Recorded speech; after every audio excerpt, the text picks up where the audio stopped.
குடும்ப தர்பியா நிகழ்ச்சி தொடர்ச்சியாக ஏசிடிஜே நிர்வாகத்தின் மூலம் நடைபெற்று வருகின்றது. அல்ஹம்துலில்லாஹ். அதே தொடரில் இன்ஷா அல்லாஹ் இந்த வாரமும் அல்லாஹ் ரபுல் ஆலமீன் நம்மீது கொண்ட அந்த அருளின் காரணமாக அதை அந்த குடும்ப தர்பியாவில் இன்னும் ஒரு முறை ஒன்று கூடுவதற்கு வல்லவன் ரஹ்மான் எனக்கும் உங்களுக்கும் ஒரு சந்தர்ப்பத்தை அளித்திருக்கின்றான். அந்த வகையில் இன்ஷா அல்லாஹ் இன்றைய தொடரில் சமகால நெருக்கடியில் புதிய தலைமுறை என்கின்ற ஒரு தலைப்பு தேர்ந்தெடுக்கப்பட்டிருக்கின்றது. இன்ஷா அல்லாஹ் அந்த தலைப்பினூடாக என்னுடைய உரை இன்ஷா அல்லாஹ் நடைபெற இருக்கின்றது. இன்னல் ஹம்தலில்லாஹி நஹ்மதுஹு வ நஸ்தஈனுஹு வ நஸ்தக்ஃபிருஹு வ நஊது பில்லாஹி மின் ஷுரூரி அன்ஃபுஸினா வ மின் ஸய்யிஆத்தி அஅமாலினா மன் யஹ்திஹில்லாஹு ஃபலா முضில்ல லஹு வ மன் யுضلل ஃபலா ஹாதிய லஹு وأشهد أن لا إله إلا الله وحده لا شريك له وأشهد أن محمدا عبده ورسوله أرسله بالهدى ودين الحق ليظهره على الدين كله ولو كره المشركون. يا أيها الذين آمنوا اتقوا الله حق تقاته ولا تموتن إلا وأنتم مسلمون. يا أيها الناس اتقوا ربكم الذي خلقكم من نفس واحدة وخلق منها زوجها وبث منهما رجالا كثيرا ونساء واتقوا الله الذي تساءلون به والأرحام إن الله كان عليكم رقيبا. يا أيها الذين آمنوا اتقوا الله وقولوا قولا سديدا يصلح لكم أعمالكم ويغفر لكم ذنوبكم ومن يطع الله ورسوله فقد فاز فوزا عظيما. கண்ணியத்துக்குரிய அல்லாஹ்வுடைய நல்லடியார்களே, என் அருமை தோழர்களே, சகோதரர்களே, அல்லாஹ்வுடைய உதவியினால் அல்லாஹ் ரப்பல் ஆலமீன் யார் மீது நலவை நாடுகின்றானோ, யாருக்கு மார்க்க ரீதியில் மார்க்கத்திலே தெளிவையும் விளக்கத்தையும் கொடுக்க வேண்டும் அல்லாஹ் ரப்பல் ஆலமீன் யாரை நேசிக்கின்றானோ அப்படியாப்பட்ட கூட்டத்தார்களில் சொற்பமானவர்களை தேர்ந்தெடுத்து இப்படியான நல்ல அமர்வுகளில் அல்லாஹ் ரப்பல் ஆலமீன் ஒன்று சேர்த்திருக்கின்றான். அல்ஹம்துலில்லாஹ். இன்றைய கால சூழ்நிலையை பொறுத்த மட்டில் அதை நான் சொல்லித்தான் நீங்கள் புரிந்து கொள்ள வேண்டிய தேவை இருக்காது. பொருளாதாரங்கள் நெருக்கடியாக்கப்படும் ஒரு காலத்தில், வரவை விட செலவு அதிகரித்த ஒரு காலகட்டத்தில் நாங்கள் தேடக்கூடிய பொருளாதாரங்கள் நாங்கள் மதிக்கப்படக்கூடிய அந்த கால அளவுக்கு அதற்கு முன்பாகவே அந்த பொருளாதாரங்கள் அப்படியே நாங்கள் செலவழித்து விட்டு விடுகின்றோம். இப்படி இந்த நாட்டிலே பலதரப்பட்ட பிரச்சனைகளுக்கு அனர்த்தங்களுக்கு முகம் கொடுத்து நானே நீங்களும் இஸ்லாம் எனக்கும் உங்களுக்கும் நிறைய பாடங்களை சொல்லித் தருகின்றது. ஒரு முஃமின் அல்லாஹ்வையும் அல்லாஹ்வுடைய தூதரையும் நேசம் கொண்ட ஒரு அடியான் இந்த சூழ்நிலையில் அவன் எப்படி இதனை கையாண்டு கொள்ள வேண்டும், இப்படியான சோதனையான இந்த காலப்பகுதியில் ஒரு முஸ்லிம் ஒரு முஃமின் எப்படி நடந்து கொள்ள வேண்டும் என்பதை எல்லாம் இஸ்லாம் அல் குர்ஆன் சுன்னா ரீதியில் எங்களுக்கு அழகாக தெளிவாக தெளிவுபடுத்தக்கூடியதை நாங்கள் பார்க்கலாம். அல்லாஹ் ரப்பல் ஆலமீன் திருமறை அல் குர்ஆனிலே நிறைய உதாரணங்களை எங்களுக்கு சொல்லி காட்டுகின்றான்.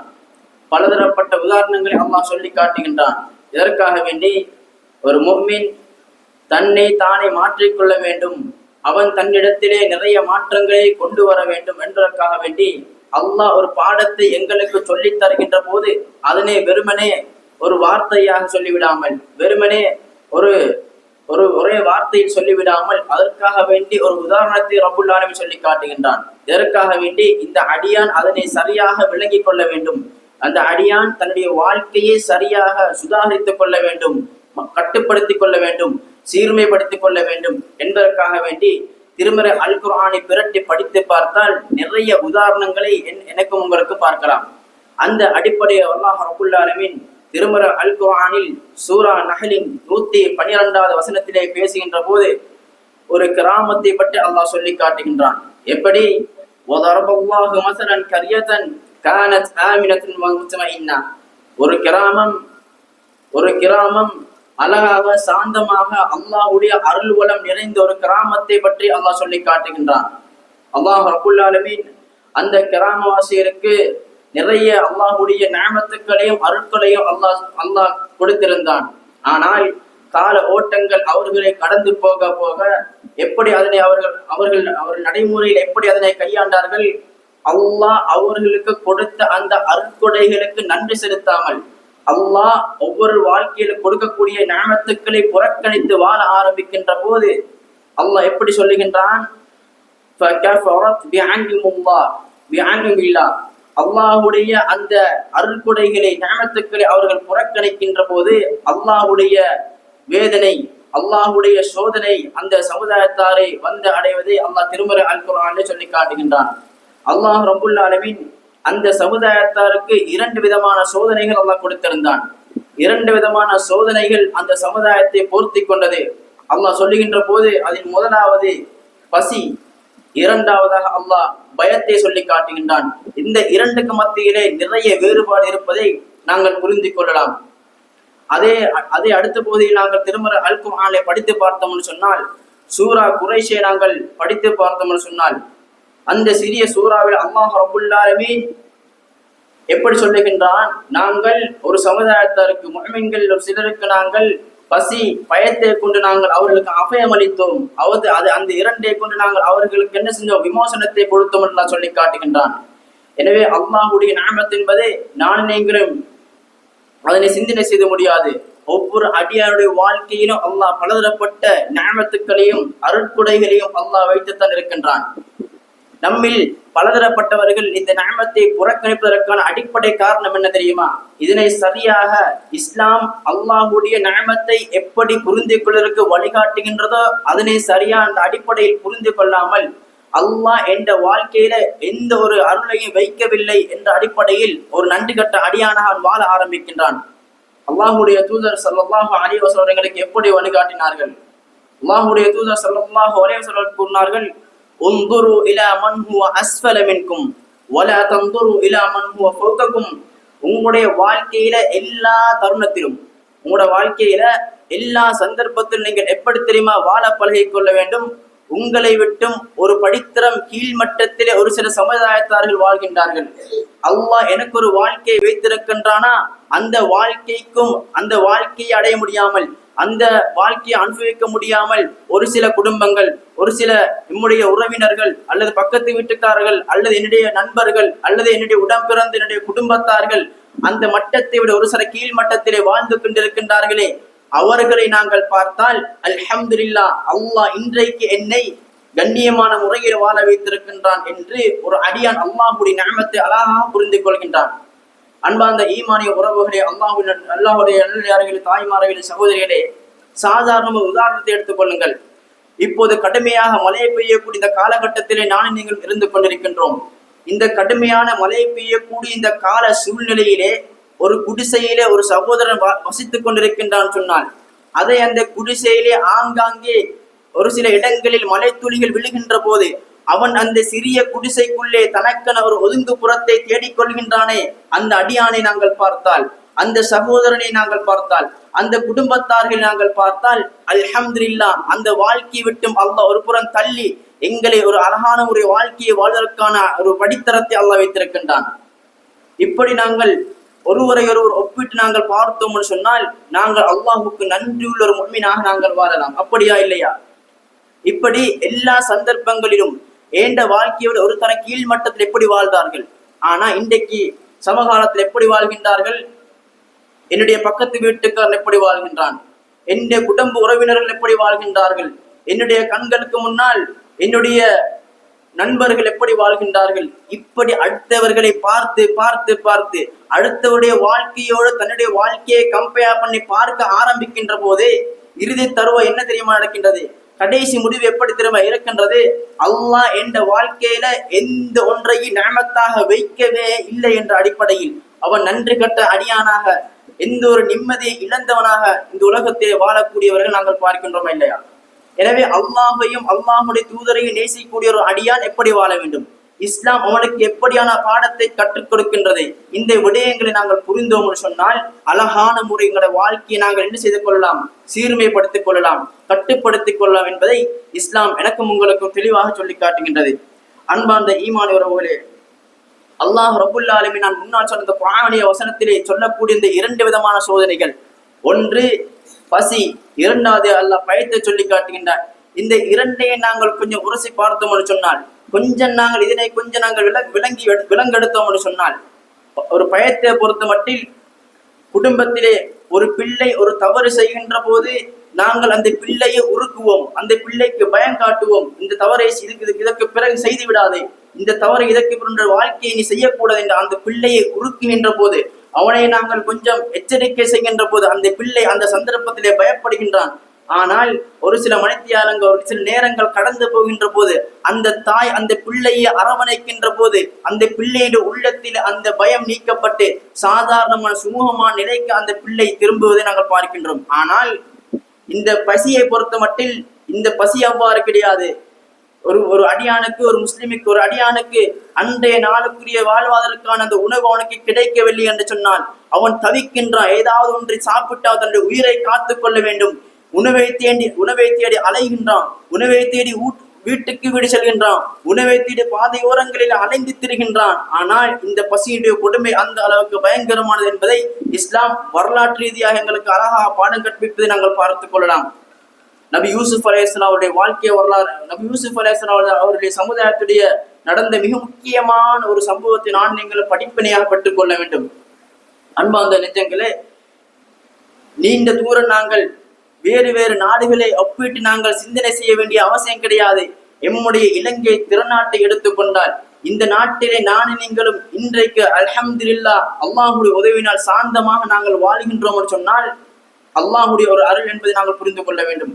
அதை இந்த நாட்டிலே இதற்கு கடந்த வருடங்கள் எத்தனை விதமான பொருளாதார சிக்கல்களுக்கு நாணயங்கள் முகம் கொடுத்தோம், எத்தனை விதமான இன்னல்களுக்கு அனர்த்தங்களுக்கு நாணயங்கள் முகம் கொடுத்தோம் என்பதை நாங்கள் ஒரு கணம் சிந்தனை செய்து பார்க்க வேண்டும்.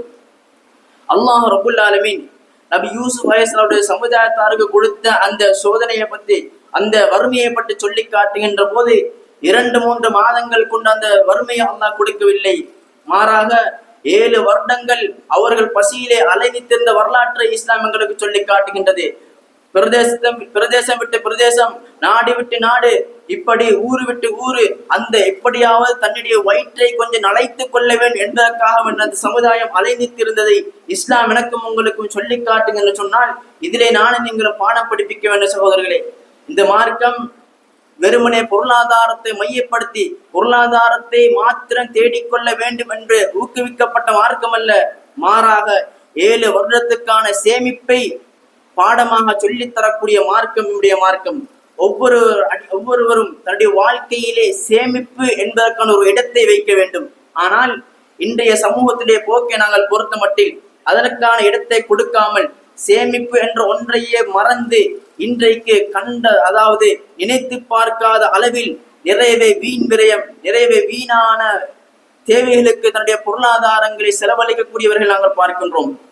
அதனால் ஈமானிய உறவுகளே, இஸ்லாம் எனக்கும் உங்களுக்கும் ஒரு முஸ்லிம் எப்படி வாழ வேண்டும், அவனுக்கு அல்லாஹ் பொருளாதாரத்தை கொடுக்கின்றானா, தேடக்கூடிய பொருளாதாரத்தை எப்படி செலவழிக்க வேண்டும் என்பதை இஸ்லாம் எப்படி அவனுக்கான வரம்புகளை இஸ்லாம் வைக்கின்றது என்பதை ஒவ்வொரு அடியான அழகாக விளங்கிக் கொள்ள வேண்டும். ஒரு கண சிந்தனை செய்து பாருங்கள். இன்றைய நாள் காலை எழுந்தது முதல் இன்றைய இந்த அமர்வுக்கு வருவதற்கு முன்னால் நம்மில் எத்தனை பேர் அல்லாஹ்வுக்கும் அல்லாஹுடைய தூதருக்கும் பொருத்தமான முறையில் நாங்கள் செலவு செய்தோம்? எந்தெந்த விடயங்களை அல்லாஹ்வுக்கும் அல்லாஹுடைய தூதருக்கும் மாற்றமான முறையில், வீண் விரயமான முறையில், மேல்மிச்சமான முறையில் நாங்கள் செலவு செய்தோம் என்பதை ஒரு கண சிந்தனை செய்து பார்த்தால், இந்த பொருளாதாரம் என்பது அல்லாஹுடைய அருள் என்பதை சிந்தனை செய்து எத்தனை விடயங்களை அல்லாஹ்வுக்கும் அல்லாஹுடைய தூதருக்கும் மாற்றமாக நாங்கள் செலவு செய்தோம் என்பதை நாங்கள் சிந்திக்கலாம். இப்படி ஒவ்வொரு அடியானும் தன்னுடைய வாழ்க்கையை ஒரு கணம் நேரம் எடுத்து நாங்கள் சிந்தனை செய்தோம் என்று சொன்னால் அல்லாஹுக்கு நாங்கள் நெருக்கமாக நாங்கள் வாழ்ந்து கொள்ளலாம். ஆனால் இன்றைய சமூக சூழ்நிலையை பொறுத்த மட்டில் நிறைய பெற்றோர்கள் விடக்கூடிய தவறு என்ன தெரியுமா? நிறைய பெற்றோர்கள் புலம்பக்கூடிய விடயம் என்ன தெரியுமா?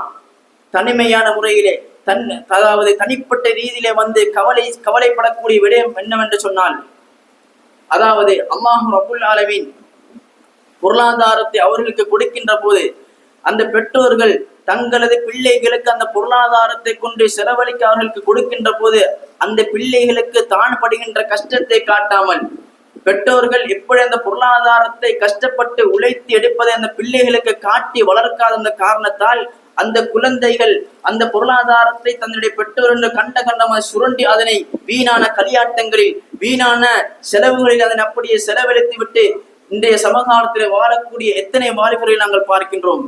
இந்த இடத்துல இருக்கக்கூடிய வாலிபர்களை நாங்கள் வாலிபருடைய ஒரு கணம் நான் பேச இருக்கின்றேன்.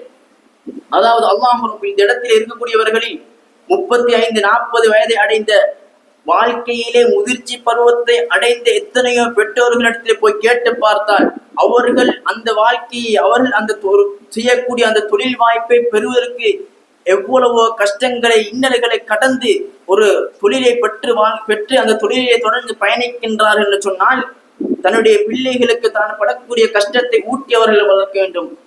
இன்றைக்கு நிறைய பிள்ளைகள், நிறைய வாலிபர்கள் வெளி தோற்றத்தில் அவர்கள் வெறுமனே, அதாவது ஃபேஷன் லைஃபாக, அவர்கள் மாடர்ன் லைஃபாக பொருளாதாரத்தை செலவழித்து வாழ்ந்து கொண்டிருக்கின்றார்கள். ஆனால் ஒவ்வொரு வாலிபனுடைய பின்னால் ஒரு தாயுடைய முயற்சி இருக்கின்றது, ஒரு தந்தையுடைய பொருளாதாரம் இருக்கின்றது, ஒரு தந்தையுடைய முயற்சி இருப்பதை அவர்கள் ஒரு நாள் மறந்துவிடக் கூடாது.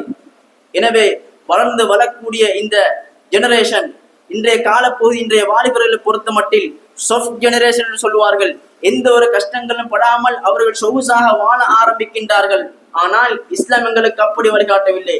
பெற்றோர்களாக இருக்கக்கூடிய நீங்களும் நாங்கள் வளர்க்கக்கூடிய எங்களுடைய பிள்ளைகளுக்கு சிறு பராயத்திலிருந்தே வாப்ப எப்படி கஷ்டப்படுகின்றார், வாப்ப பொருளாதாரத்துக்காக எப்படி உழைத்து அந்த பொருளாதாரத்தை எங்கிருந்து தேடுகின்றார், இன்றைக்கு தொழிலுக்கு போனால் இவ்வளவு பொருளாதாரத்தை தேடுகின்றார், இன்றைக்கு தொழில் வாய்ப்பு இல்லை என்று சொன்னால் அவர்களிடத்திலே பணம் இருக்காது என்பதை தாயும் தந்தையும் பண்பான முறையில் குழந்தைகளுக்கு ஊட்டி வளர்ப்பதை இஸ்லாம் எங்களுக்கு வழிகாட்டுகின்றது.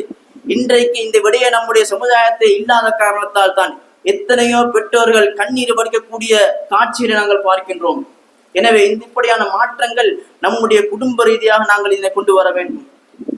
அன்பார்ந்த சகோதரர்களே, அல்லாஹ்வின் அடியார்களே, அதே போன்று அல்லாஹ் ரப்புல் ஆலமீன் நிறைய விதமான சோதனைகளை பற்றி பேசுகின்ற போது எமக்கு நிறைய பாடங்களை, படிப்பினை அல்லாஹ் சொல்லி காட்டுகின்றான். இந்த இலங்கை திருநாட்டை எடுத்துக்கொண்டாலும் எத்தனை விதமான பொருளாதார இன்னலுக்கு நாணயங்களும் முகம் கொடுத்தோம். கடந்த காலத்திலே தட்டுப்பாடு, பெட்ரோலுடைய தட்டுப்பாடு இல்லாமல் நாங்கள் பெட்ரோலுக்காக வேண்டி கிவ்விலே இருந்து அந்த பெட்ரோலை அடித்துக் கொள்வதற்காக வேண்டி இந்த உலகத்தினுடைய அடுத்து வரக்கூடிய நம்முடைய தேவைகளை எப்படியாவது பூர்த்தி செய்து கொள்வதற்காக வேண்டி நேரம் கொடுத்து அந்த இடத்தை அப்படியே தக்க வைத்துக் கொண்டு நம்முடைய காரியங்கள் நாங்கள் சுதாகரித்துக் கொள்கின்றோமா இல்லையா? ஆனால் ஒரு கணம் அப்படியே தலைகீழாக, ஒரு கணம் அப்படியே அடுத்த பக்கம் நாங்கள் பார்த்தோம்னு சொன்னால், இஸ்லாம் உண்மையான ஒரு அடியானுக்கு எப்படி அவனுடைய வாழ்க்கையை அமைத்துக் கொள்ளுமாறு இஸ்லாம் சொல்லி காட்டுகின்றது. 5 நேர தொழுகையை நாங்கள் பேணிக் கொள்கின்றோமா? அதே பெட்ரோல் கிவ்விலே மணித்தியால கணக்கு இருந்தனுடைய தேவையை நாங்கள் பெற்றுக்கொள்ளக்கூடிய நீங்களும் 5 நேர தொழுகைக்கு அந்த இடத்தில் நாங்கள் இடம் கொடுத்தோமா? நம்முடைய குடும்பங்களுக்கான செலவழிக்கக்கூடிய செலவினங்கள் நாங்கள் சரியாக நாங்கள் நடந்து கொண்டோமா என்பதையெல்லாம் நாங்கள் ஒவ்வொருவரும் ஒரு கணம் சிந்தனை செய்து பார்த்தோம்னு சொன்னால், இதுவெல்லாம் நாங்கள் அல்லாஹுக்கு நாங்கள் நன்றி மறந்தவர்களாக வாழக்கூடிய அழகான உதாரணங்கள். சகோதரர்களே, அன்பார்ந்த ஈமானி உறவுகளே, பொருளாதாரத்தை பற்றி இஸ்லாம் பேசுகின்ற போது, பொருளாதாரத்தை பற்றி இஸ்லாம் சொல்லுகின்ற போது 2 விதமான நிபந்தனைகளை இஸ்லாம் வைக்கின்றது. முதலாவது நிபந்தனை பொறுத்த மட்டில் தேடக்கூடிய பொருளாதாரத்தில் ஒரு நாள் வீண் விரயம் இருக்கக்கூடாது. இது முதலாவது நிபந்தனை. இரண்டாவது, தேடக்கூடிய அந்த பொருளாதாரத்தில் கஞ்சத்தனம், நாங்கள் அதாவது பதுக்கல் எம்மிடத்தில் இருக்கக்கூடாது. இப்படி நாங்கள் இந்த 2ஐயும் நம்முடைய பொருளாதாரத்தில் நாங்கள் வைத்துக் கொண்டோம் சொன்னால், அந்த பொருளாதாரத்தில் அல்லாஹ் எந்த ஒரு விஸ்தீரணத்தை அல்லாஹ் வைக்க மாட்டான், அதிலே எந்த ஒரு பெருமானங்களும் இருக்காது. அந்த பொருளாதாரத்தை அல்லாஹ் ரப்புல் ஆலமீன் அதிலே எந்த ஒரு பெருமானங்களும் இல்லாமல் அல்லாஹ் ஆக்கிவிடுவான். எனவே இஸ்லாமிய மார்க்கம் பொருளாதாரத்தை பற்றி பேசுகின்ற போது எப்படி சொல்லி காட்டுகின்றது? திருமறை அல் குர்ஆனை நாங்கள் படித்து பார்த்தோம் சொன்னால், அல் மாலு வல் பனூன ஸீனத்துல் ஹயாத்தி துன்யா, பொருளாதாரங்கள், பிள்ளை குட்டிகள், பிள்ளை செல்வங்கள் எல்லாம் இந்த உலகத்தினுடைய அலங்காரம் என்று அல்லாஹ் திருமறை அல் குர்ஆன் பேசுகின்ற சொன்னால், பொருளாதாரம் என்பது சாதாரண விடயம் கிடையாது. அன்பார்ந்தவர்களே, இன்றைய சமுதாயத்திலே நாங்கள் பார்த்தால், ஒரு சகோதரனுக்கு, நம்மோடு இருக்கக்கூடிய ஒரு சகோதரனுக்கு ஒரு பெட்டி கடை இருந்தால் அவனுக்கு ஒரு சாதாரண ஒரு குடிசையுள்ள ஒரு கடை இருந்தால் அவனுக்கு சமுதாயத்திலே மறுவாதி இருக்கின்றது. அதே நேரம் யாருக்கு தொழில் வாய்ப்பு இல்லாமல், யார் ஒரு தொழிலை செய்ய முடியாமல் அங்கலாய்த்துக் கொண்டு கஷ்டப்பட்டு இருக்கின்றானோ அவனை நாங்கள் சமுதாயத்திலே மதிக்க மாட்டோம், அவனுக்கான மறுவாதியை நாங்கள் கொடுக்க மாட்டோம். இது இந்த உலகத்தினுடைய நீதியை நாங்கள் பார்க்கின்றோமா இல்லையா? அது அந்த அடிப்படையில் பொருளாதாரங்கள் என்பது அல்லாஹ் ஒவ்வொரு அடியானுக்கும் ஒவ்வொரு மனிதர்களுக்கும் விகிதாசார அடிப்படையில் பொருளாதாரங்கள் அல்லாஹ் பெருக்கி கொடுக்கின்றான். செய்யக்கூடிய பொருளாதாரங்களை செய்யக்கூடியவர்கள் தான் செய்யக்கூடிய பொருளாதாரத்துக்கு அல்லாஹுக்கு முதலாவது நன்றி செலுத்த வேண்டும். இன்றைக்கு நிறைய பேரை பார்க்க, நிறைய வியாபாரிகள், தொழில் அதிபர்கள் ஒரே தொழிலிலே வருடக்கணக்காக எந்த ஒரு நஷ்டங்களையும் காணாமல் பயணிக்கின்றார்கள் சொன்னால் இது யாருடைய முயற்சி? அல்லாஹுடைய அந்த நிஅமத், அல்லாஹுடைய அந்த பரக்கத் அந்த பொருளாதாரத்திலே வைக்கப்பட்டிருக்கின்றது. எனவே அல்லாஹ்வை ரசூலை நேசிக்கூடிய நானே நீங்களும் அடிப்படையா செய்யக்கூடிய விடயம் என்ன? இந்த பொருளாதாரத்துக்கு அல்லாஹுக்கு நாங்கள் நன்றி செலுத்த வேண்டும். அதுக்கு அடுத்த கட்டமா இஸ்லாம் பேசுகின்றது குழந்தைகளை பற்றி. இஸ்லாம் இந்த குழந்தையை வளர்ப்பு பற்றி எப்படி பேசுகின்றது? குழந்தையை பாக்கியம் என்பது அல்லாஹ்வுடைய மிக முக்கியமான ஒரு, அப்படியா இல்லையா? திருமறை எப்படி பேசுகின்றது? அல்லாஹ் நாடியவர்களுக்கு ஆண் குழந்தைகளை கொடுக்கின்றான், நாடியவர்களுக்கு பெண் குழந்தைகளை கொடுக்கின்றான். இன்னும் அல்லாஹ் இரண்டையும் சேர்த்து கொடுக்கின்றான். இத்தனை வசனங்களை பேசிய நம்முடைய இஸ்லாமிய மார்க்கம் திருமறை அல் குர்ஆன் அதனை அடுத்த கட்டமாக இன்னொரு வார்த்தையை சேர்த்து இஸ்லாம் பேசுகின்றது. என்ன? இந்த குழந்தைய பாக்கியங்களும் இல்லாமல் ஒரு சிலர்களை உலகத்தில் நாங்கள் படித்து வைத்திருக்கின்றோம். அவர்களுக்கு இந்த பாக்கியங்கள் இல்லாமல் வாழ்கின்றார்கள். எதற்காக வேண்டி? அத்தாட்சியாக இந்த உலகத்தில் அல்லாஹ் ரப்புல் ஆலமீன் நிஅமத்துக்களை கொடுக்கின்ற போது அடுத்தவர்கள் பாடம் படிக்க வேண்டும். குழந்தை பாக்கியம் கிடைக்கக்கூடியவர்கள் அந்த குழந்தைகளுடைய விடயத்தில் எந்த அளவுக்கு கரிசனை காட்டுகின்றார்கள், மார்க்கத்தை போதிக்கக்கூடிய விடயத்தில் குழந்தைகளை எப்படி கையாளுகின்றார்கள், எப்படி ஒரு சாதாரணமா சிந்தனை செய்து பாருங்கள். ஒரு மனைவி தன்னுடைய குழந்தையை கருவறையிலே சுமக்கின்ற போது நான் நீங்களும் இது அல்லாஹ்வுடைய அருள் என்று பேசினோமா இல்லையா? அந்த நேரத்திலே அந்த நொடியிலே அல்லாஹுக்கு நன்றி செலுத்தினோமா இல்லையா? பள்ளி வாசல சுஜூதிலே அல்லாஹ்விடத்தில் நிறைய துஆக்களை கேட்டோமா இல்லையா? எனக்கு இந்த குழந்தை ஆரோக்கியமான முறையில் எந்த ஒரு குறைபாடும் இல்லாமல் சாலிகான குழந்தையாக கிடைக்க வேண்டும் என்று அல்லாஹ்விடத்திலே துஆ கேட்டோமா இல்லையா? அன்பார்ந்தவர்களே, அதே குழந்தை அந்த தாய் அந்த குழந்தையை கை குழந்தையாக பெற்றெடுத்து தன்னுடைய கண்களுக்கு முன்னர் அந்த குழந்தை அந்த பருவ வயதை அடைந்து வளர்ந்து வரக்கூடிய அந்த பருவத்தை, அதாவது சரியான பாதை எது, தவறான பாதை என்பது பிரித்தறியக்கூடிய அந்த வயதை அடையக்கூடிய அந்த பருவத்தை அடைகின்ற போது, வாலிப பருவத்தை அடைகின்ற போது, அன்பார்ந்த ஈமானி உறவுகளே, அந்த குழந்தைக்கு மார்க்கத்தை கொடுத்தோமா நானே நீங்களும்? அந்த குழந்தைக்கு பள்ளி வாசலுக்கு நாங்கள் தொழுகைக்காக வருகின்ற போது நம்முடைய பிள்ளைகளை அழைத்து வந்தோமா? இத்தனை மார்க்க அமர்வுகளில் நான் நீங்கள் ஒன்று சேர்ந்திருக்கின்றோம். நம்முடைய குழந்தைகள் எத்தனை பேர் இந்த தருணத்திலே என்ன செய்து கொண்டிருக்கின்றார்கள்?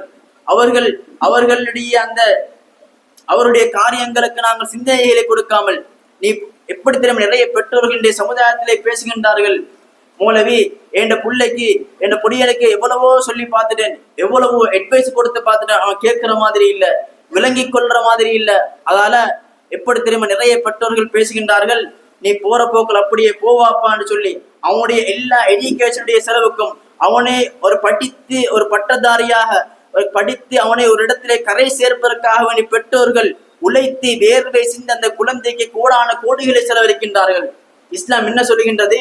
உன்னுடைய அடிப்படை முயற்சி, உன்னுடைய அடிப்படை செலவு, உன்னுடைய அடிப்படை அந்த உபதேசம் எங்கிருந்து ஆரம்பிக்கப்பட வேண்டும்? மார்க்கத்திலிருந்து ஆரம்பிக்கப்பட வேண்டும். குழந்தைகளுக்கு ஆரம்ப பருவம் தொழுகை கூட ஆரம்பிக்க வேண்டும். தொழுகையுடைய பயிற்சி அந்த குழந்தைக்கு கொடுக்கப்பட வேண்டும். அன்றாட துஆக்கள் அந்த என்னுடைய குழந்தைகள் மனனம் செய்திருக்கின்றார்களா?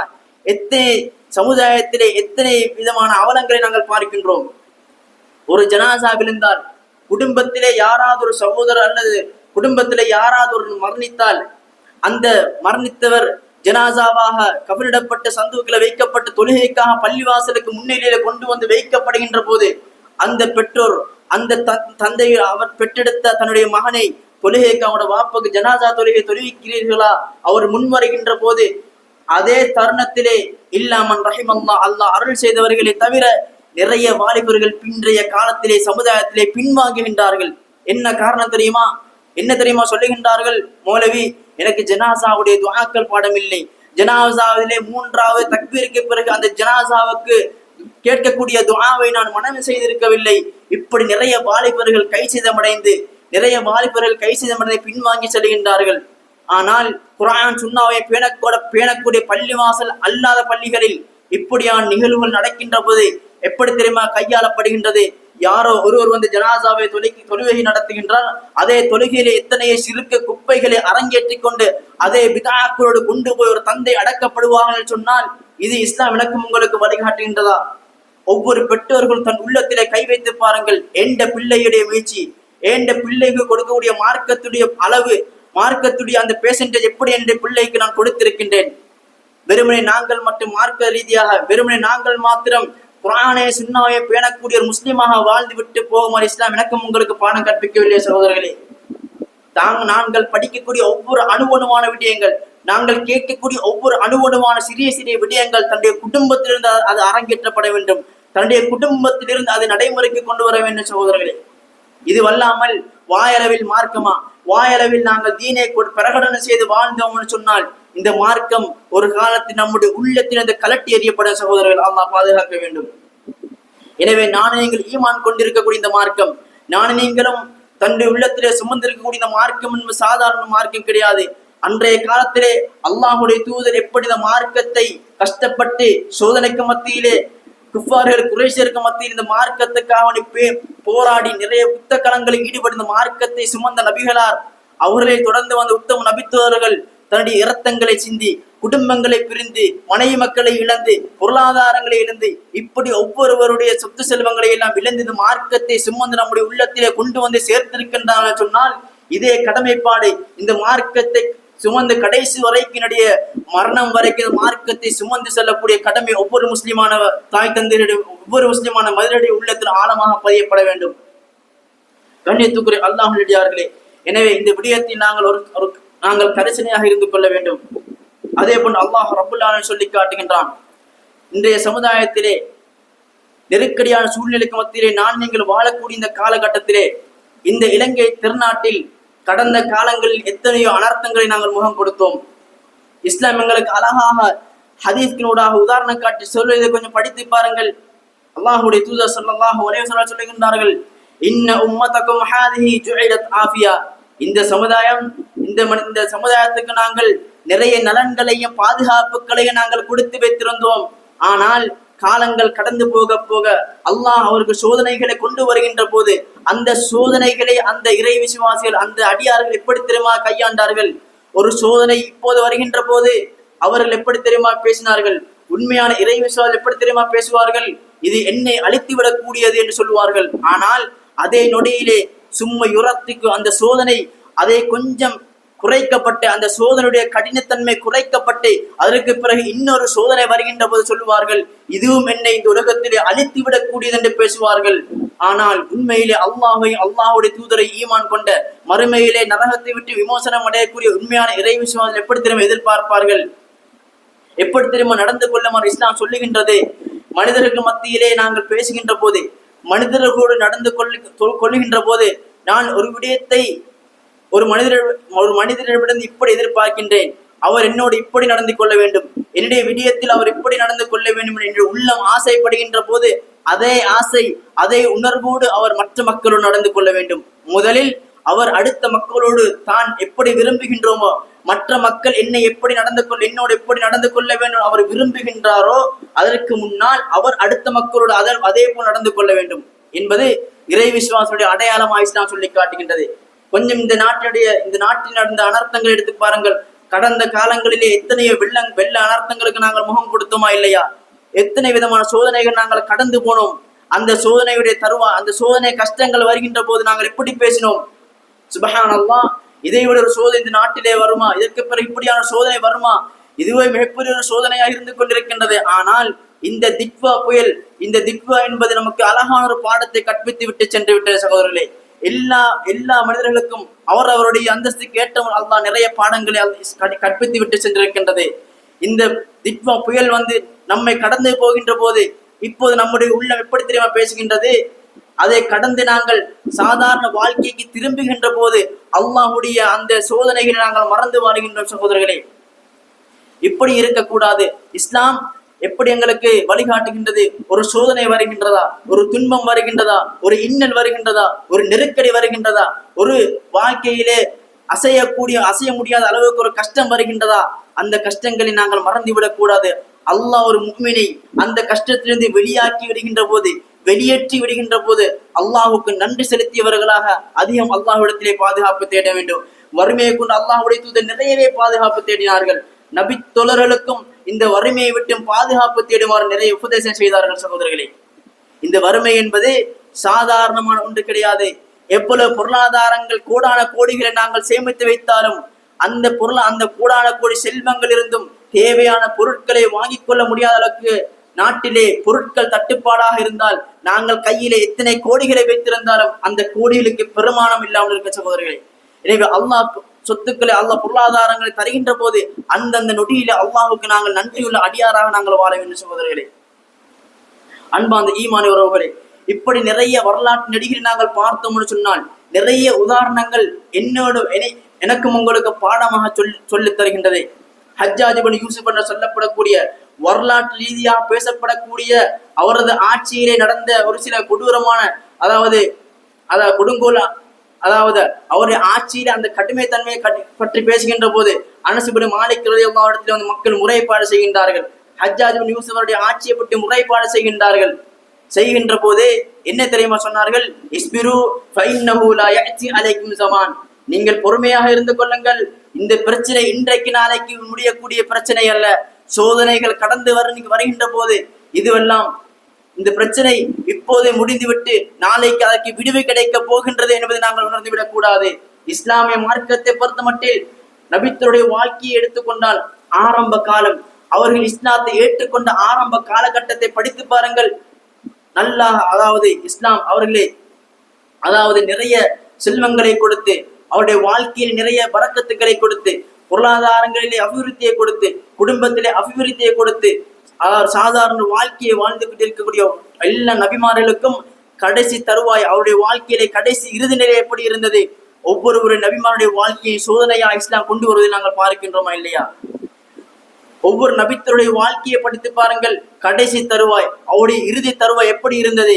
சோதனைகளாகவும் கஷ்டங்களாகவும் ஒவ்வொருடைய மரணத்துடைய அடையாளங்களை பாருங்கள். நிறைய கஷ்டப்பட்டு அவர்கள் இந்த உலகத்தை விட்டு பிரிந்து சென்றார்கள் என்பதை நாங்கள் பாடமாக நாங்கள் விளங்கிக் கொள்ள வேண்டிய சகோதரர்கள். எனவே இஸ்லாமிய மார்க்கத்தை பொறுத்தவரையில் சோதனை என்பது அல்லாஹ் ரப்புல் ஆலமீன் யாரை நேசிக்கின்றானோ, யாருக்கு அல்லாஹ் நலவை நாடுகின்றானோ, யாருக்கு அல்லாஹ் இந்த உலகத்திலே அவனை அல்லாஹ் சோதனை செய்து விரும்புகின்றானோ அவர்களுக்கு சோதனை வருகின்ற போது இஸ்லாம் எப்படி வழிகாட்டுகின்றது? அந்த சோதனையை தருவாயில் பொறுமையை கடைபிடித்துக் கொள்ளுங்கள். இந்த மார்க்கத்தை விட்டு விடாதீர்கள். பொறுமையை கொண்டு அந்த சோதனையை நீங்கள் முகம் கொடுத்து அதனை கடந்து முன்னேறி சென்று விடுங்கள் என்று இஸ்லாம் எங்களுக்கு வழிகாட்டுகின்றது. சொன்னால் இஸ்லாமிய மார்க்கத்தை சரியாக நாங்கள் புரிந்தோம் என்று சொன்னால் உண்மையில் நம்முடைய வாழ்க்கையை நாங்கள் மாற்றத்தை கொண்டு வருவோம் சகோதரர்களே.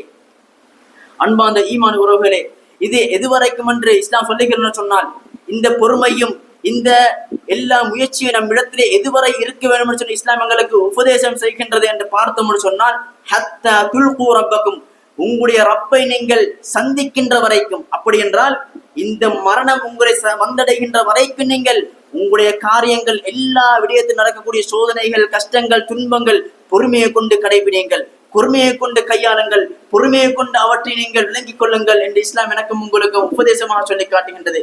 அன்பார்ந்த சகோதரர்களே, எனவே இந்த சமகால நெருக்கடி நடக்கக்கூடிய இந்த சமகால நெருக்கடியில் புதிய தலைமுறையை வாழக்கூடிய வாலிபர்களை குறித்து நான் பேசுகின்றேன்.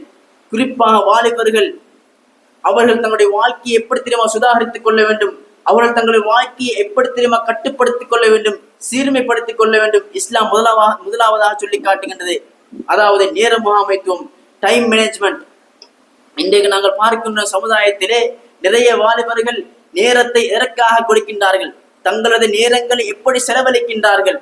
இஸ்லாம் அவர்களுக்கு நேரங்கள் கிடைக்கின்ற போது அந்த நேரத்தை எந்த வழியிலே செலவினம் செய்கின்றார்கள். ஒவ்வொரு பெற்றோருடைய கவனமும் இதற்கு பின்னல் இருக்க வேண்டும். எந்த பிள்ளையை நான் வளர்த்து விட்டு எந்த பிள்ளை போற போக்கள் அப்படியே நீ போவாப்பான்னு அவரை விட்டு விடாமல் எந்த பிள்ளை எந்த நண்பர்களோடு சேருகின்றார்கள், எந்த நண்பர்களோடு இரவு நேரத்திலே எந்த நண்பருடைய வீட்டுக்கு செல்கின்றான், எந்த நண்பர்களோடு கையாளுகின்றான், அந்த நண்பருடைய அவருடைய பேக்ரவுண்ட் எப்படி இருக்கின்றது, அவருடைய தனிப்பட்ட வாழ்க்கை எப்படி இருக்கின்றது. இப்படி நாங்கள் கொஞ்சம் கவனமாக இந்த இன்றைய கால சூழ்நிலையிலே நாங்கள் இருக்க வேண்டிய சகோதரர்களே. அந்த அளவுக்கு ஒரு மோசமான ஒரு சூழ்நிலையிலே நீங்கள் வாழ்ந்து கொண்டிருக்கின்றோமா இல்லையா? இந்த செய்திகளை எல்லாம் நான் சொல்லித்தான் நீங்கள் புரிந்து கொள்ள வேண்டிய ஒரு தேவை இருக்காது. அந்த அளவுக்கு இந்த இலங்கை திருநாட்டிலே இதுவரைக்கு நடைபெற்று வரக்கூடிய எல்லா பிரச்சனைகளும் எல்லா விதமான சோதனைகளை நாங்கள் பார்த்தோம்னு சொன்னால், எங்களுடைய குடும்ப விஷயத்திலே பிள்ளைகளுடைய விடயத்தில் நாங்கள் கொஞ்சம் கரிசனையாக நாங்கள் இருந்து கொள்ள வேண்டும் சகோதரர்களே. அல்லாஹ் ரப்புல் ஆலமீன் சொல்லி காட்டுகின்றானே திருமறை அல் குர்ஆனிலே சூரா முத்தஸிர் அல்லாஹ் சொல்லுகின்றான், சக்கர் என்ற நரகத்தை பற்றி அல்லாஹ் சொல்லி காட்டுகின்ற போது, அந்த நரகத்துக்குரியவர்களை அல்லாஹ் பேசுகின்ற போது எப்படி அல்லாஹ் சொல்லி காட்டுகின்றான்? அந்த நரகவாசிகள் எப்படி தெரியுமா பேசுவார்கள்? காலு லம் நகு மினல் முஸல்லீன் வலம் நகு நுத்இமுல் மிஸ்கீன் வகுன்னா நஹூலு மஅல் ஃபாயிதீன். அல்லாஹ் சொல்லுகின்றான், அந்த சக்கர் நரகத்துக்கு சொந்தக்காரராக செல்லக்கூடியவர்கள், அந்த நரக படுகொலியிலே விழக்கூடியவர்கள் எப்படிப்பட்டவர்கள் தெரியுமா? இந்த உலகத்தில் தொழுகையை விட்டும் பராமுகமான இருந்தவர்கள், 5 நேர தொழுகை பள்ளி வாசலில் வந்து இமாஞ்சமாத்தாக தொழுவதை விட்டும் பராமுகமாக இருந்தவர்கள். கொஞ்சம் சிந்தனை செய்து பாருங்கள். இந்த உலகத்திலே அடுத்தடுத்து நடக்கக்கூடிய எல்லா விதமான நம்முடைய தேவைகளுக்கும் இடம் கொடுக்கின்ற நானே நீங்களும் தொழுகைக்கு இடம் கொடுத்தோமா? பள்ளிவாசல் அதானுடைய சத்தம் காலிலே ஒலிக்கின்ற போது பள்ளிவாசலுக்கு வந்து தொழுகையை தொழ வேண்டும் இடம் கொடுத்தோமா? கடந்த கால நிகழ்வுகளை கொஞ்சம் உரசி பாருங்கள். பெற்றோருடைய தட்டுப்பாடு வந்தது, பொருளாதார தட்டுப்பாடு வந்தது. எப்படியாவது என் வீட்டுல சாமான்களை ஸ்டாக் பண்ணி வைக்கணும், பொருளாதாரத்தை பெற்றோர்களை சேமித்து வைக்கணும், கியூஆருக்கு தரக்கூடிய அந்த பெற்றோருடைய லீட்டர் எப்படியாவது அடித்து கொள்ளணும், டைம் போனாலும் பரவாயில்ல என்று சொல்லி அதை எப்படியாவது நாங்கள் அடைந்து கொண்டோமா இல்லையா? கொஞ்சம் சிந்தனை செய்து பாருங்கள். அதானுக்கு நாங்கள் தொழுகைக்கு இடம் கொடுத்தோமா? ஏனைய வணக்கங்களுக்கு நாங்கள் இடம் கொடுத்தோமா? இப்படி ஒவ்வொருவரும் அவரவருடைய வாழ்க்கையை தனிப்பட்ட ரீதியிலே சிந்தனை செய்து பார்த்தால் அல்லாஹுக்கு சரியான ஒரு அடியானவர்களுக்கு வாழ ஆரம்பிக்கலாம் சகோதரர்களே. எனவே அடிக்கடி நாங்கள் என்ன செய்ய வேண்டும்? எங்களை நாங்களே சுய பரிசோதனை செய்து கொள்ள வேண்டும். ஏண்ட வாழ்க்கை எப்படி இருக்குது? காலையில நான் எழுந்தவுடன் ஃபஜ்ருடைய தொழுகைக்கு எழுந்தது முதல் இரவு நித்திரைக்கு போகும் வரை என்னுடைய வாழ்க்கை எதனோட சங்கமித்து காணப்படுகின்றது, எந்த வாழ்க்கையுடைய ரொட்டேஷன் எப்படி போகின்றது? இப்படி கொஞ்சம் நாங்கள் ஒரு சிந்தனையோடு நாங்கள் வாழ்ந்தோம்னு சொன்னால் நாங்கள் அல்லாஹுக்கு பொருத்தமான ஒரு முஸ்லிமாக முஃமினாக நாங்கள் வாழலாம் சகோதரர்களே. இஸ்லாம் இப்படித்தான் வழிகாட்டுகின்றது. இரண்டாவது விடயமா இஸ்லாம் சொல்லி காட்டுகின்றதை நாங்கள் பார்த்தோம்னு சொன்னால், இன்றைய சமுதாயத்திலே கடன் எடுக்கின்றார்கள். கடன் எடுப்பதை பற்றி இஸ்லாம் சொல்லுகின்ற போது கடன் எடுப்பது இஸ்லாம் அனுமதிக்கின்றது. ஆனால் அந்த எடுக்கக்கூடிய கடனில் யார் தேவைக்காக கடன் எடுக்கின்றார், யார் தேவை அல்லாமல் மேல்மிச்ச தேவைக்காக கடன் எடுக்கின்றார்கள் சகோதரர்களே. இஸ்லாம் சொல்லுகின்ற போது இந்த கடனுடைய விடயத்தை இஸ்லாம் கடுமையாக எச்சரிக்கின்றது. ஒருவருக்கு கடனை கொடுக்கின்ற போதும் இஸ்லாம் அதற்கான அந்த சட்டங்களை சொல்லுகின்றது, அதற்கான வரம்புகளை இஸ்லாம் சொல்லுகின்றது. ஆனால் இன்றைய சமுதாயத்திலே ஒருவர் கடன் கேட்டு வருகின்ற போது சாக்கில் இருக்கக்கூடிய பணத்தை தூக்கி கொடுக்கின்றார்கள். ஆனால் அதை அந்த கடனை அவர் திருப்பி கொடுக்காத போது அவர் இன்னொருஇடத்திலே வந்து முறைப்பாடு செய்கின்றார். இவருக்கு நான் இப்படி கடன் கொடுத்தேன், எனக்கு அவர் கடனை திரும்பி கொடுக்கவில்லை. ஒருவருக்கு கடன் கொடுக்கின்ற போது இஸ்லாம் அந்த கடனை கொடுக்கின்ற எப்படி வழிகாட்டுகின்றது? ஒரு கடனை கொடுக்கின்ற போது நீங்க இந்த கடனை எப்போது எடுக்கின்றீர்கள், எப்போது எனக்கு உங்களால் திருப்பி தர முடியும் என்கின்ற ஒப்பந்தத்தோடு கடனை நீங்கள் கொடுத்தால், இஸ்லாமிய அடிப்படையிலே இந்த கடனுடைய விஷயத்தை நீங்கள் கையாண்டீர்கள் சொன்னால் இது உங்களுடைய பொருளாதாரத்தை பாதுகாத்துக் கொள்ளும். அதே நேரம் இன்றைக்கு கடன் வாங்கின்ற போது நிறைய பேர் தேவையில்லாத வீணான செலவுகளுக்கு கடன் வாங்குகின்றார்கள், மேல் மிச்சமான செலவினங்களை கடன் வாங்கின்றார்கள். சாதாரணமாக சிந்தித்தால் ஒரு திருமணம் வருகின்றது, குடும்பத்திலே பிள்ளைகளை திருமணம் முடித்து வைக்க வேண்டும், தன்னிடத்திலே பொருளாதாரங்கள் இந்த அளவுக்கு தான் மட்டுப்படுத்தப்பட்டு வைக்கப்பட்டிருக்கின்றது. கிடைக்கக்கூடிய பொருளாதாரத்தை வைத்து இஸ்லாம் திருமணத்தை பற்றி பேசுகின்ற போது, வலிமாவை பற்றி பேசுகின்ற போது இஸ்லாத்திலே சிறந்தது ஏழ்மையாக உங்களால் முடிந்ததை கொண்டு நீங்கள் திருமணத்தை நடத்தி வைக்கின்றீர்களே, அதிலே தான் இஸ்லாம் பரக்கத்தை விமோசனத்தை வைத்திருக்கின்ற சகோதரர்களே. எனவே பொருளாதார விடயத்தை நாங்கள் மேல் மிச்சமாக தேவையில்லாமல் கடன் எடுத்துக்கொண்டு கடனின் பக்கம் நாங்கள் விரையாமல் சகோதரர்கள் இருப்பதை வைத்து போதுமாக்கி கொள்ள வேண்டிய அந்த பாடத்தை இஸ்லாம் சொல்லி காட்டுகின்ற சகோதரர்களே. எப்படி இருப்பதை வைத்து நாங்கள் போதுமான வாழ்க்கையை நாங்கள் அமைத்துக் கொள்ள வேண்டும் சகோதரர்களே. இந்த கடனை பாருங்கள், கடைசியா நாங்கள் யாருக்காவது கடனை கொடுத்து விட்டு அந்த கடனை திருப்பி கேட்கின்ற போது இதற்கு மத்தியில் நிறைய குரோதங்கள் விரோதங்கள் அவர்களுக்கு மத்தியில் உண்டு பண்ணி நிறைய பிரச்சனைகள் குடும்பத்தினுள்ளே வெடித்து சிதறுவதை நாங்கள் பார்க்கின்றோமா இல்லையா? முகம் பார்க்க முடியாமல், பள்ளி வாசல்கள் பக்கத்திலிருந்து தொழ முடியாமல், காலோடு கால் சேர்க்க முடியாமல், பள்ளி வாசலுக்கே வர முடியாமல் ஓடி ஒளிந்து தெரியக்கூடிய சமுதாயத்தை நாங்கள் பார்க்கத்தான் செய்கின்ற சகோதரர்களே. எனவே இஸ்லாம் எங்களுக்கு எப்படி வழிகாட்டுகின்றது? செலவினங்கள் பொருளாதாரங்கள் வருகின்ற போது அந்த பொருளாதாரத்தை வைத்து ஒரு அதாவது போதுமான அளவு நாங்கள் செலவினத்தை கட்டுப்படுத்திக் கொள்ள வேண்டும் சகோதரர்களே. எங்களுடைய பிள்ளைகளுக்கும் அந்த பொருளாதாரத்தை வைத்து நீ இப்படித்தான் செலவழிக்க வேண்டும், உன்னுடைய செலவு இப்படித்தான் அமைத்துக் கொள்ள வேண்டும், அவர்களுக்கான புத்திமதிகளை கொடுக்க வேண்டும் சகோதரர்களே. இந்த புத்திமதியில் நம்முடைய சமுதாயத்திலே கொடுக்கப்படாத காரணத்தால் வாப்பட பொருளாதாரத்தை சுரண்டி வாப்பட பொருளாதாரங்கள் அவர் கஷ்டப்பட்டு தேடக்கூடிய எல்லா அந்த அலுவலமான அந்த எல்லா பணங்களையும் அப்படியே எடுத்து இன்னொரு புறத்திலே அழித்து விட்டு போகக்கூடிய சமுதாயத்தை பார்க்கின்ற சகோதரர்களே. எனவே குழந்தைகளை வளர்க்கின்ற போது, பிள்ளைகளை வளர்க்கின்ற போது தான் படுகின்ற கஷ்டத்தை அவர்களுக்கு ஊட்டி நாங்கள் வளர்க்க வேண்டும் சகோதரர்கள். இஸ்லாம் எங்களுக்கு இப்படி வழிகாட்டுகின்றது. எனவே இந்த விடயத்தில் நாங்கள் கரிசனையாக இருந்து கொள்ள வேண்டும் நம்பாதவர்களே. எனவே ஈமான உறவுகள் அல்லாஹ்வுடையார்களே, அதே போன்று கடைசியாக பொருளாதாரத்தை பற்றி இஸ்லாம் சொல்லிவிட்டு கடைசியாக சொல்லுகின்றது, தேடக்கூடிய பொருளாதாரத்தை அந்த முன்னால் சொன்ன குர்ஆன் வசனத்தை அல்லாஹ் சொல்லி காட்டுகின்றான். வகுன்னா நஹூலு மஅல் காயிதீன். எப்படி சொல்லுகின்றான்? பொருளாதாரங்கள் அந்த வாலிபர்களை குறித்து பேசுகின்ற போது அவர்கள் எப்படி பொருளாதாரத்தை கொண்டு செலவழிப்பார்கள், வீண் விரயங்களை பக்கம் விரைந்து செல்வார்கள், வீண் விரயங்களோடு அவர்கள் பொருளாதாரத்தை கடந்து செல்வார்கள். நண்பர்களோடு அரட்டை அடிப்பதற்கும், நண்பர்களோடு பைக்கிலே பெட்ரோல் அடித்துக்கொண்டு ஒரு ரோன் போய் சுற்றுவதற்காகவும் அந்த நேரத்தை ஒதுக்குகின்றார் சகோதரர்களே. அதே நேரம் தன்னுடைய குடும்பத்தை சுகைவீனமுற்றி இருக்கக்கூடிய பெற்றோர்களுக்கு அந்த நேரத்தை கொடுத்தார்களா? என்ற பெற்றோர் அவருடைய பெற்றோர்கள் சுகைவீனமுற்று அதாவது நோயுற்று இருக்கக்கூடிய அந்த கால எல்லையிலே அவர்கள் ஒரு வேலைக்காக எங்களை கடைக்கு செல்வதற்காக பணிக்கின்ற போது அதற்கு நாங்கள் பதில் கொடுத்தோமா? இதுவல்லாமல் வீணான செலவிற்கு வீணர்களோடு சேர்ந்து அரட்டி அடிப்பதிலே தங்களுடைய முழு கவனத்தையே செலுத்திக் கொண்டிருக்கின்றார்கள். எனவே கண்ணியத்துக்குரிய அல்லாஹ்வுடையார்களே, அருமை தோழர்களே, சகோதரர்களே, இந்த இடத்தில் பேசப்பட்ட விடயங்கள் இந்த சமகால நெருக்கடியில வாழக்கூடிய புதிய தலைமுறை விடக்கூடிய இப்படியான தவறுகள், இப்படியான இன்னல்கள், இப்படியான இந்த சிச்சுவேஷன்கள் நம்மிடத்திலே அது அழகான முறையிலே கையாளப்பட வேண்டும். ஒவ்வொரு குடும்ப தலைவர்கள் பெற்றோர்களாகிய நீங்கள் இந்த விடயத்தை கரிசனை செலுத்தினீர்கள் சொன்னால் உங்களுடைய வாழ்க்கையை அழகான முறையில் சுதாகரித்துக் கொள்ள வேண்டும், சுதாகரித்துக் கொள்ள முடியும். அழகான முறை இந்த வாழ்க்கையை சீர்மைப்படுத்திக் கொள்ள வேண்டும் என்பதை இஸ்லாம் எங்களுக்கு அழகா போதிக்கின்றது. எனவே அல்லாஹ்வுடையார்களே, கண்ணியத்துக்குரிய ஈமான உறவுகளே, இந்த இடத்தில் பேசப்பட்ட விடயங்களை ஆழமாக உள்ளத்தை நிலைநிறுத்தி வாழ்க்கையை நடைமுறைப்படுத்தக்கூடிய சமுதாயத்தினால் அல்லாஹ் ரப்புல் ஆலமீன் என்னை உங்கள் ஆக்கியவர்கள் புரிவானாக. அடுத்ததாக உங்களுக்கு மத்தியிலே விசேட உரையாற்றுவதற்காக வேண்டி ஷேக் நியாஸ் சித்திக் சிராஜ் அவர்கள் அமல்களை பாதுகாப்போம் என்கின்ற தலைப்பில் உங்களுக்கு மத்தியிலே உரையாற்ற இருக்கின்றார்.